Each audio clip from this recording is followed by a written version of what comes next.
Okay, so this is problem 2.67 on page 53. I've asked you to think about it and see what you come up with. It says a 600-pound crate is supported by several rope and pulley arrangements as shown. Determine for each arrangement the tension in the rope. So the first one, A. Before I work this, what do you think? There are, what, 5 different scenarios? Which scenario do you think will offer the lowest tension? Weight of the crate's the same in all cases, right? So all the force holding the crate up has to be 600 pounds to balance gravity. Okay.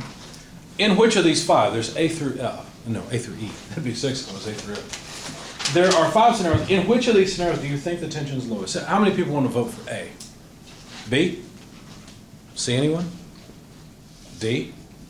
Okay, a bunch of people think D. How about E? Anyone for E? A couple of people think maybe E. So it's between E and D. Why do you think E or D? Because there's more mechanical advantage. More mechanical advantage, looks like. There's more pulleys. Okay, all right. Definitely, when there's more mechanical advantage, there would be a lower load in the rope. How much force do you think is required in the rope to hold this 600-pound box up in the first scenario? So you've got your hand right here providing this tension. Okay, well, if you're me, you're weak enough, you're going to be pulled down. It's not going to work. But let's say you're pulling it up, and you can. How much force do you have to pull up with? Just 600 kilograms.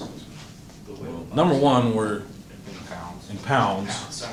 So maybe 600 pounds, kilograms of mass anyway. How many people want to vote for 600? How many people want to vote for 300, which someone else said? Why? Let me show you why. Let's take a free body diagram. Let's consider this. So the free body diagram would be like this: 600 pounds of weight pulling downward. We've got the pulley here. We've got tension in the rope. And since we're assuming that this tension is, or this pulley is frictionless, there will also be tension in the other side. And these two tension forces are what counterbalance the 600 pound. The ceiling is helping you, right? Imagine it this way. Imagine your buddies over here, and they're holding onto the rope. They're going to have to pull with some tension as well. And since the tension of the rope is equal, then obviously the tension is equal to 300 pounds. Does that make sense? So probably what tripped those of you up that said 600 pounds is you feel like that in order to apply force, some effort's required. You have to have some live animate object or a machine applying force. But in fact, the ceiling is applying force. Okay? An inanimate object can easily apply force. It doesn't take any energy or effort to apply force. All right, let's take the next scenario, scenario B. Let's just make a note. For A, tension is 300 pounds. Let's see, so this scenario looks a little bit different. We've got a pulley down to the box, which is the same as what we had before. Now we've got another pulley. How much tension do you think is required in this case? How would we figure it out? Is this going to be easier or harder than case A? How many people say easier? How many people say harder? How many people want the same option that I didn't give you? Warning, CISC trap ahead. I try to push you into pits, right? Cognitive pits, pits that are confusing, and the idea is not to confuse you, it's so that you're not confused on exams. That's the idea. Some people say the same. Why? Well, consider the free body diagram. You know you've got to have 600 pounds down. There will have to be 300 pounds in each of the 2 ropes. Therefore, the force in the rope is 300 pounds. Right? Now, a lot of you are confused now because you say, well, I can see now how the ceiling's pulling up with 300 pounds. If this is pulling up with 300 pounds, couldn't this also pull up with 300 pounds and we wouldn't have to apply anything? Sure, if we do that, right? But well, someone else suggested something else. What did you say? I'm sorry. Only if there's friction on the top. Let's say there's no friction on this pulley. How much force do you think is going to be applied to the ceiling? 300. 300. We have a vote for 300. Anyone want to second that? Anybody want to guess something else? 600? 600 pounds. Anybody want to second that? Guess something else? Let's find out. Let's take a free body diagram. And look what we've got. This tension force is an external force, right? We could continue with the rope all the way down and realize that there's certainly 600 pounds here. You realize this must be 300 pounds. by what we've talked about so far. So there must be a total of 900 pounds up here. We already know 300 of it is right there, and the other 600 is right there. You can see this 600-pound force by taking a different free body. What about if we take just this pulley as a free body? Now we've got 300 pounds of tension here, 300 pounds of tension here, so we must have 600 pounds of tension in the top rope. Well, that makes sense? Any questions? One thing that helped me in statics when I was trying to wrap my head around all this is replace fixed supports with your arm and your mind holding it. And think, would I have to pull on it? You begin to say, oh, yeah, I would. So the inanimate object is also pulling on that rope. Okay? Think about tug of war. You got two people pulling with 300 pounds on either side of this, how hard does one person have to pull on the other side? 600 pounds. So it's pretty easy once you start thinking about it that way. Questions or comments about situation B? So really, this is A and B's answer. The tension is still just 300 pounds. We don't have any more mechanical advantage. What do you think about C? Will C have more or less than, or the same, 300-pound force in the rope? While you think about it with the person next to you, I'm going to draw it on the board for the sake of the camera. Let's see. Think about it in terms of a free body, preferably a free body of the box and the pulley above the box.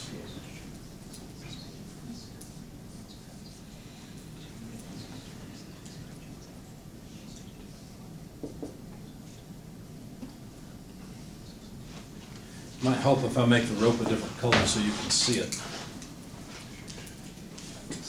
We'll make it red, I guess. It should show up nicely. So the rope is tied off to the lower pulley, wraps around the upper pulley. Go, and we've got some tension T. How would we determine the amount of force? Now, I realize that this tension is off at an angle, but I think their indication is that it's actually straight up. They don't give us an angle. Even if they did, it wouldn't matter. What do you think? What free body diagram should we take? How about if we use our good old standby, the weight, or the box, of, what was it, 600 pounds? And now, how many tension forces do we have? One there. It's all a rope going around frictionless pulleys, so the tension in either side is the same.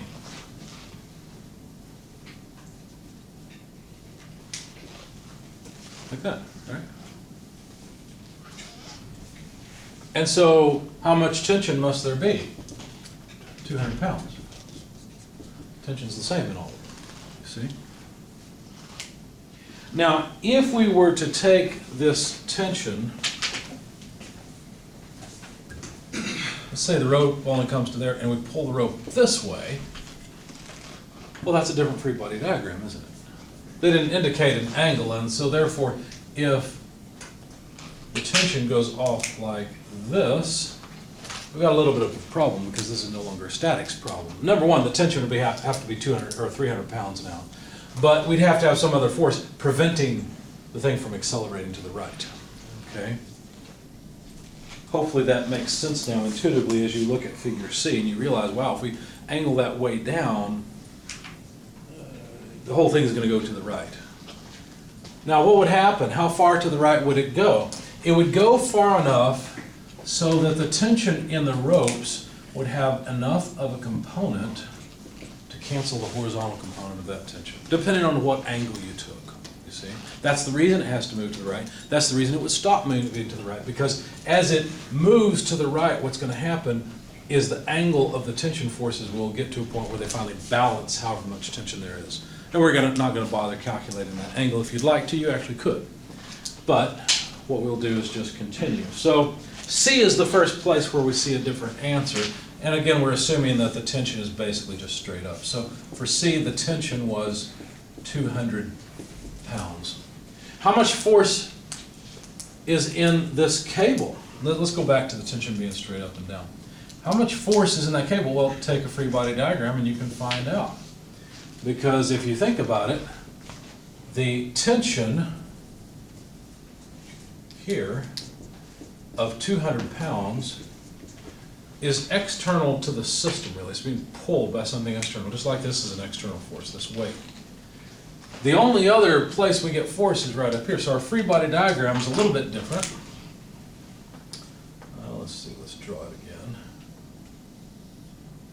Something like that. Because it now includes the upper pulley. How much force is required to keep this body in static equilibrium? 400 pounds. So there's less force on the ceiling now. Any questions about all of this? Okay. So D is the first one where everyone said, oh, it would be a lower amount of force because of mechanical advantage. Actually, C was the first one, as we find out. How do you think we're going to approach D? Same way we've approached it all along, right? Free body diagram. Free body diagrams will become your best friend or your worst enemy. Take your pick. They don't really care which they are to you. They're just very useful and will help you solve problems. All right, so our free body diagram looks just like the free body diagram we had in the last scenario. We've got what? 3 ropes, 1, 2, 3. Each providing the same amount of tension, because if you look at this scenario, the actual way it goes, let's see, it's actually like this. One pulley here, another pulley here, and another one up at the top that's connected to the ceiling. The rope goes around the upper pulley, around the lower pulley, around the intermediate pulley, and back down. Now, of course, that intermediate pulley is also connected to ground. So when you pull down with tension T, how much tension is that? Well, there's still just 3 ropes, and the tension in each one of these segments of rope are the same. So therefore, C and D have the exact same tension of 200 pounds. Okay? So some of you might be a little bit surprised. You might say, well, we added a new pulley versus C, but now you see that it was unnecessary. All that last pulley does, let's see, is basically reverse the direction that we're pulling the rope. That's all it really is. With that being said, how many people think that D and E will be different? How many people think that D and E will be different? How many people think it'll be the same? 200-pound tension. Okay. Based on what? Give me an argument. Why do you think it's the same, or why do you think it will be different? Because the load's still distributed the same way. Okay, those still distributed the same way. That's an argument for it being the same. The rope's pulling up. With the E, there's going to be a 4th tension pulling up. Ah, there's a 4th tension point up with E, isn't there? Let's draw E. How does it look? Very similar, just with the actual intermediate, the smallest pulley at the bottom. Yeah, so this time the smallest pulley is also connected to the bottoms. And the upper pulley is still connected to the ceiling. Then the way the rope is laid out is we've got the rope at the bottom with a force T here, the tension force, goes to the upper pulley, wraps around, then goes to the intermediate pulley and then back up to ground right there at the middle of that pulley. It could go to ground on the ceiling if you want, it doesn't make any difference. Again, this is the wrong free body diagram for this now, isn't it? Let's take the 2 lower pulleys as part of our free body diagram and figure out where the tension forces are located. Well, there's a tension force there, there's a tension force on the other side, and lo and behold, there are 2 tension forces, those are the pulleys. So there's 4 tension forces.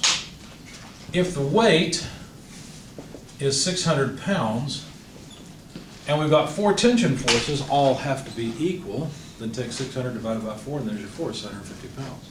So for E, the tension is 150 pounds. maybe a little bit surprising. I think most people thought that D and E would be the same, and yet we find that C and D were the same, and E had the largest mechanical advantage. What's the trade-off? So you reduce the force. What's the trade-off? More pulling, right? You have to pull it a whole lot more. Questions, comments about all this? You see how a free body diagram can clarify the issue, help you understand what's going on? Anything else?